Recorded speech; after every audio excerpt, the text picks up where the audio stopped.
Alright guys, so today I wanted to show you or tell you about my experience so far with the Barnes tipped TSX bullets, the TTSX. Tipped triple shock is what that stands for. I've used them for the last 2 years in this 270 here that I built. Mauser G3340.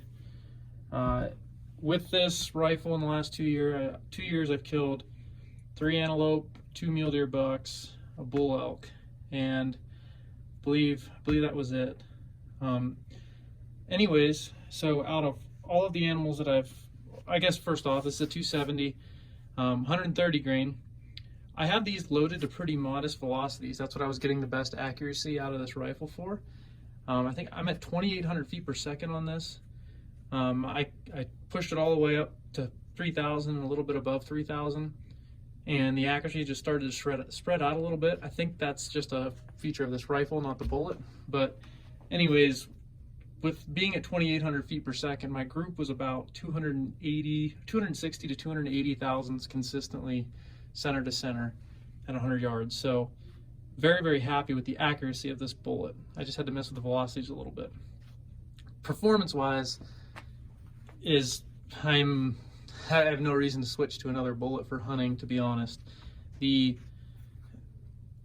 Out of those animals that I shot, not a single bullet stayed in the animal. In those ranges, last year my ranges were from 260 yards to 350 yards was the variation in ranges. This year my ranges were, my elk was at 80, my mule deer buck was at 100, and my antelope was at like 85 yards or so. But not a single bullet has stayed in an animal. So you may be wondering how I got this one. I actually one morning went up a couple weeks after season to where I shot my mule deer, and where I shot it was a pretty noticeable and like an area that I knew I could find again. So I went up there with a metal detector, and like within a minute of searching for it, I picked up something under the snow, and with the metal detector scooped down in there and found this sitting on top of the ground. So literally, let me get a little closer picture view for you. So literally did exactly as it's advertised to do. This is a 277 diameter bullet, and when you measure it off its widest point, which I know it's a little bit skewed because it kind of hit some bone there, but we're at 670 thousandths width, which is pretty impressive. You can see where it kind of hit some bone a little bit. And actually, I was shooting down, kind of straight down off of a cliff. I had like a 25-degree slope, I believe it was. So I hit high, and I punched right through the spine, like through the meaty part of the spine. So that went through the bone and then into the ground on the other side. Well, actually not quite. It didn't penetrate into the ground. It just was laying on top of the dirt, went down through the snow, which obviously that's going to add some resistance. But yeah, I was very impressed with these. I don't have a reason to switch from them. I've read people having accuracy issues with them. Obviously, I have not found that. I believe that was with the early Barnes before they started adding the bands around the bullet there. That helps with kind of reduce copper fouling and all of that. But you can see where that rifling kind of picks up in there.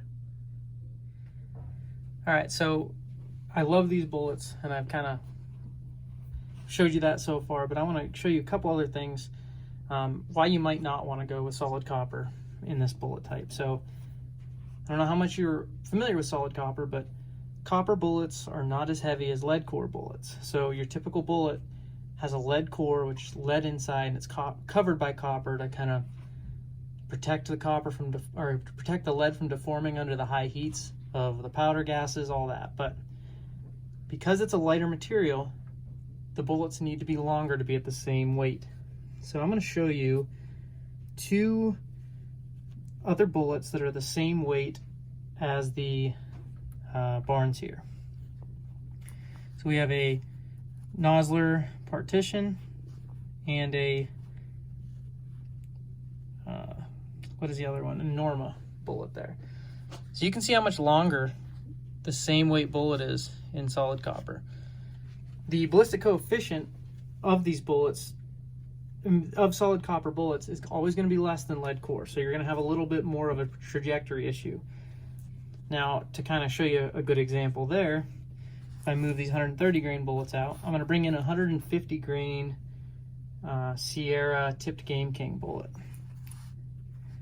As you can see, they are almost the same length, and you have 20 more grains of weight there. So you do have a limiting factor here with, can your magazine length be seated out as far as you'd like it to be, or can you seat that bullet out as far as you'd like it to be?